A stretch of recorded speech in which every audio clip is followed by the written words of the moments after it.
अजीत डोभाल कहता है कि ये तुमने नहीं डिसाइड करना कि अमन कब होगा और किन शराइत पे होगा। ये मेरे एडवर्सरी ने नहीं, ये मैंने डिसाइड करना है कि कब होगा एंड एट व्हाट, किन किन शराइत के ऊपर होगा। अमित शाह जो है वो जम्मू कश्मीर में खड़े होकर कहते हैं पाकिस्तान के साथ बात नहीं करनी, हालांकि हमारे प्राइम मिनिस्टर, हमारे फॉरेन मिनिस्टर रोज़ कह रहे हैं को सकते हैं, इसीलिए तो लोग आपको कश्मीर पे सीरियसली लेते नहीं है ना।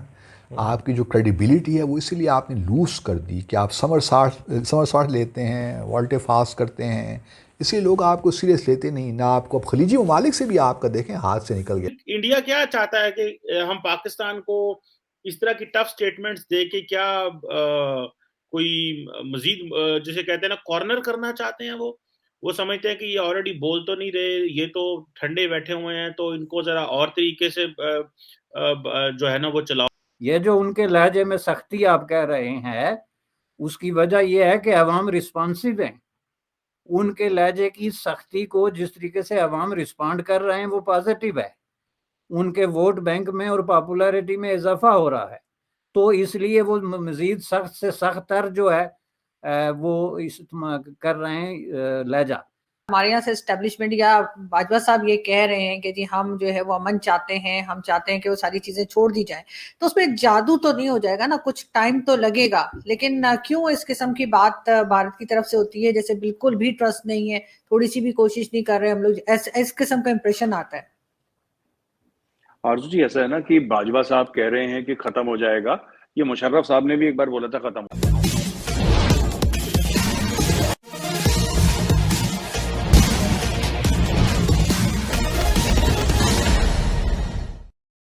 भारत के साथ पाकिस्तान 4 जंगें लड़ चुका है और इन चारों जंगों की शुरुआत पाकिस्तान ने किया था। हालांकि यह बात अलग है कि इन चारों में पाकिस्तान को मुंह की खानी पड़ी थी, लेकिन अब भारत के राष्ट्रीय सुरक्षा सलाहकार अजीत डोभाल ने यह कहा है कि अब पाकिस्तान के साथ युद्ध कब और कहां करना है इसका निर्णय भारत करेगा।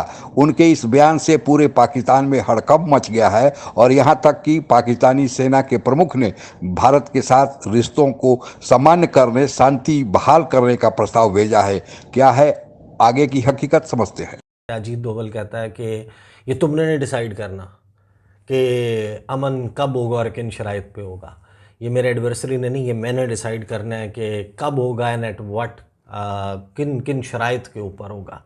अमित शाह जो है वो जम्मू कश्मीर में खड़े होकर कहते हैं पाकिस्तान के साथ बात नहीं करनी, हालांकि हमारे प्राइम मिनिस्टर, हमारे फॉरेन मिनिस्टर रोज़ कह रहे हैं अक़वाम मुत्तहिदा जाकर, इधर उधर जाकर अपने बायलैटरल इंटरेक्शंस में कश्मीर वाले मामले को नहीं उठा रहे। और फिर अभी जो है नरेंद्र मोदी कहते हैं मैंने तो हल कर दिया मसला है कश्मीर। क्या कहते हैं आप? हाउ वुड यू इसीलिए तो लोग आपको कश्मीर पे सीरियसली लेते नहीं है ना।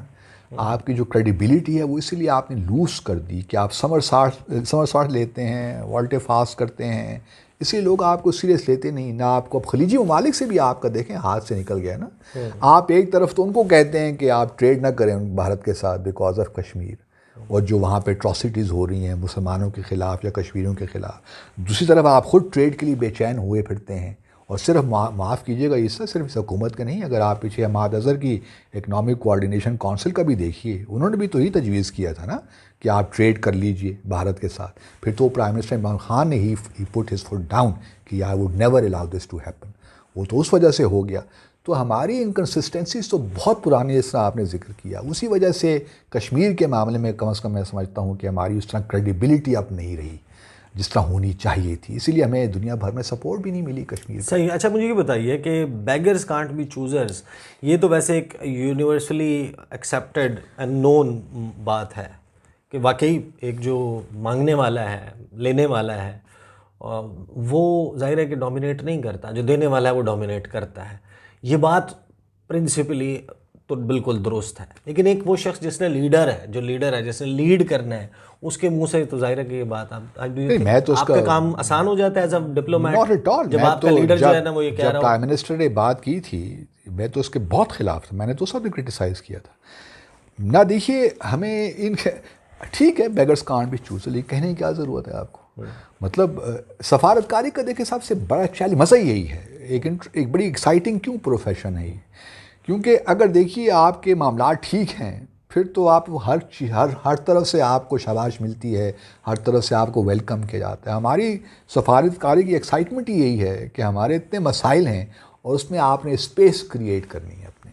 लेकिन अब आप जब ये कहकर शुरू करेंगे बेगर्स कांट बी चूजर्स, तो आप तो फिर सारा अपना खाता खोल रहे हैं ना दुनिया के सामने। दुनिया को मालूम है कि आप कहाँ खड़े हैं, लेकिन फिर भी आपको ये चीज़ें पब्लिकली नहीं कहनी चाहिए। मैं उस वक्त ही मैंने इसको क्रिटिसाइज़ किया था और आज भी करूँगा। अगर कोई यही बार बार कहेगा कि बेगर्स कांट बी चूजर्स, तो फिर तो अल्लाह ये जो उनके लहजे में सख्ती आप कह रहे हैं, उसकी वजह यह है कि अवाम रिस्पॉन्सिव हैं। उनके लहजे की सख्ती को जिस तरीके से अवाम रिस्पॉन्ड कर रहे हैं वो पॉजिटिव है। उनके वोट बैंक में और पॉपुलैरिटी में इजाफा हो रहा है, तो इसलिए वो मजीद सख्त से सख्त तर जो है वो कर रहे हैं लहजा। रहा सवाल पाकिस्तान का, तो पाकिस्तान किस बुनियाद पे इस चीज़ पे इंसिस्ट करे जब पाकिस्तान इस वक्त एक ऐसी सिचुएशन में है अनफॉर्चुनेटली कि जो कि मैं समझता हूँ कि पाकिस्तान की हिस्ट्री की बदतरीन सिचुएशन में से एक है। मैं आपको बता दूं, लोग कहते हैं 71 में, आप मुझे ये बताएं कि 71 में डॉलर कितना गिरा था कि उसका जो है वो रोकने के लिए आपको एक बाहर से वजीर खजाना मंगवाना पड़े।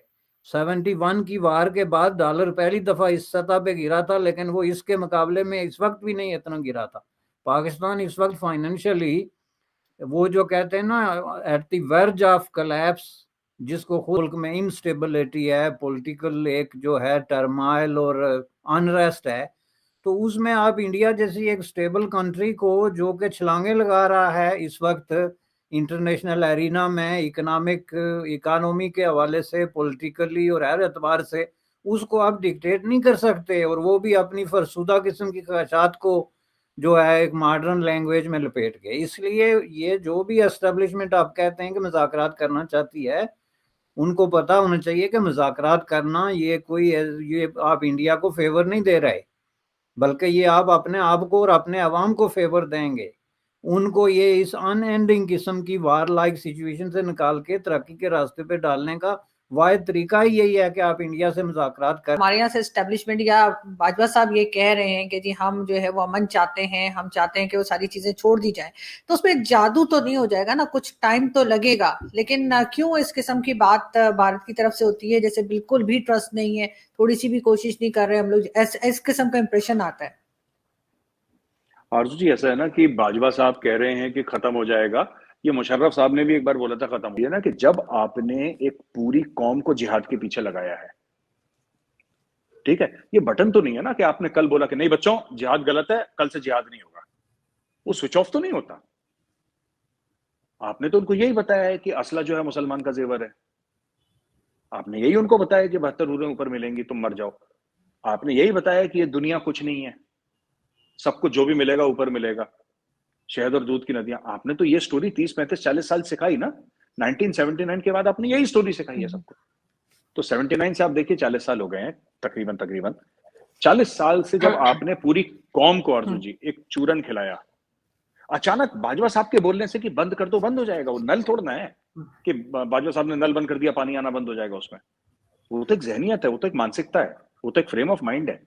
उसको बदलने में भी 30-40 साल लग जाएंगे। अब 2-3 आपके नए, अगर आपने एजुकेशनल कैरिकुलम ठीक करा, आपकी फौज ने ये सब बिल्कुल करना बंद कर दिया, तो हो सकता है 30-40 साल लगे तब वो माइंडसेट फिर से फ्रेशन हो। क्योंकि ये वाली जो पीढ़ी है, ये तो पाकिस्तान में वही पली बड़ी है ना, जिहाद जिहाद जिहाद, तो है उनका माइंडसेट ऐसा।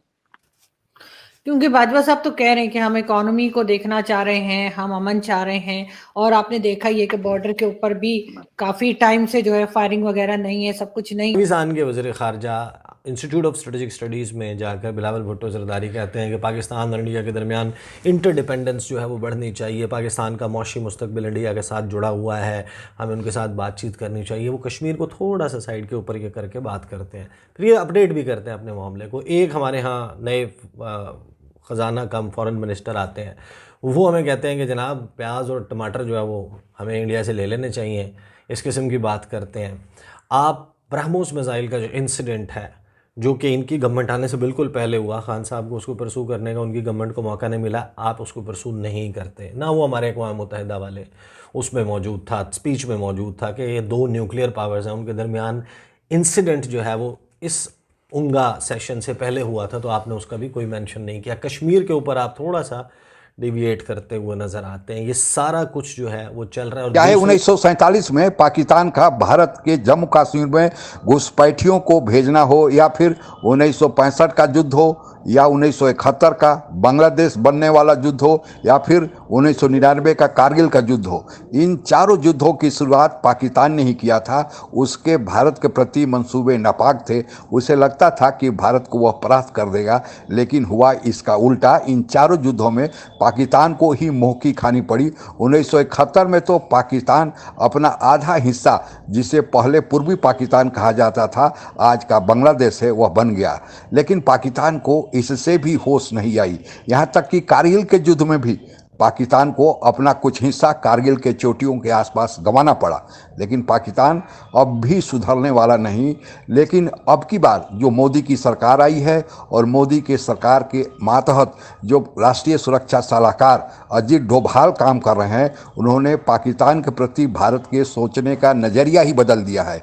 पाकिस्तान चाहता था, या उसके मन में यह हमेशा से भावना रही कि वह भारत के साथ 4 युद्ध लड़कर जीत तो नहीं पाया, तो उसकी पूर्ति अब वह भारत में आतंकवादियों को भेजकर करना चाहता था। और भारत में पाकिस्तान ने कितने आतंकवादी हमले करवाए भी, और भारत को इससे बहुत नुकसान भी उठाना पड़ा। कितने बेगुनाह लोगों को जानों से हाथ धोना पड़ा, कितने सुरक्षा बल के जवानों को भी शहीद होना पड़ा। लेकिन अब अजीत डोभाल ने वह पूरा पासा ही पलट दिया है, और इन्होंने ऑफेंसिव डिफेंस की जो पॉलिसी लाई है कि हम इंतज़ार नहीं करेंगे कि पाकिस्तान हमारे खिलाफ क्या करता है।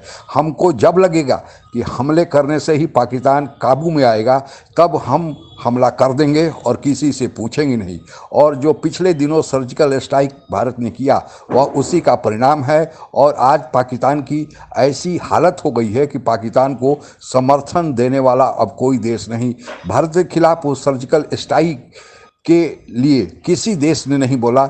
यहाँ तक कि जब 5 अगस्त 2019 को भारत ने जम्मू कश्मीर का विशेष दर्जा समाप्त किया, तब भी पाकिस्तान के पक्ष में क्यों नहीं आया। यहाँ तक कि पाकिस्तान मुस्लिम देशों पर ज़्यादा भरोसा करता था, जिसे OIC के तहत सऊदी अरबिया अध्यक्ष करता है, उस भी भारत के खिलाफ नहीं बोल पाए। तो भारत ने एक तरफ जहां अपना दबाव पाकिस्तान पर बढ़ाया है, पाकिस्तान को आतंकवाद के संरक्षण और प्रश्रय देने के कारण APTF में फंसाया है, पाकिस्तान में अब बाहर से इन्वेस्टमेंट नहीं आ रहा है, पाकिस्तान कर्ज के जलजल में फंस गया है, और अब कोई मदद करने वाला नहीं। तो जो काम भारत लड़के कर सकता था, अब बिना लड़े कर दिया है। और ऊपर से जो यह धमकी अजीत डोभाल की है कि जब चाहेंगे अब युद्ध या शांति का फैसला भारत करेगा, और लड़ना पड़ा तो भारत डिसाइड करेगा, पाकिस्तान नहीं, क्योंकि भारत पाकिस्तान को मौका ही नहीं देगा। इससे पाकिस्तान में हड़कंप मचना तो लाजमी था। और इसीलिए पाकिस्तान के जनरल बाजवा, जो अभी वहाँ के सेना प्रमुख हैं और वे नवंबर में जाने वाले हैं, फिर भी उन्होंने भारत के साथ एक प्रस्ताव भेजा है कि भारत शांति के साथ पाकिस्तान और भारत रह सकते हैं। और पिछले 1 साल से जो बॉर्डर पे भारत और पाकिस्तान के बीच सीमा शांति प्रस्ताव आया है, और उसके चलते अभी तक एक गोली भी नहीं चली है, उसी का यह परिणाम है। और अब इस शांति वार्ता को सीमा से करके अन्य संबंधों में भी पाकिस्तान चाहता है। पाकिस्तान समझ गया है कि भारत का आज इतना असर और रसूख अंतर्राष्ट्रीय जगत में बढ़ गया है। भारत विश्व की 5वीं बड़ी अर्थव्यवस्था बन गया है, सामरिक स्तर पर इतना विश्व की तीसरी शक्ति बन गया है कि पाकिस्तान अब भारत के मुकाबला नहीं कर सकता है। इसलिए शांति का राग अलाप रहा है। पाकिस्तान पर भरोसा किया जाए या नहीं, यह तो हमारे जो सत्ता के शीर्ष में बैठे हुए हैं उनको सोचना चाहिए, लेकिन शांति को फिर से एक मौका दिया जाना चाहिए। आज के लिए बस इतना ही। जय हिंद। आप अगर हमसे जुड़ा रहना चाहते हैं तो कृपया मेरे चैनल को सब्सक्राइब करें तथा बेल आइकन भी दबा दें, ताकि नई वीडियो की जानकारी तुरंत आप तक पहुंच जाए। धन्यवाद। जय हिंद।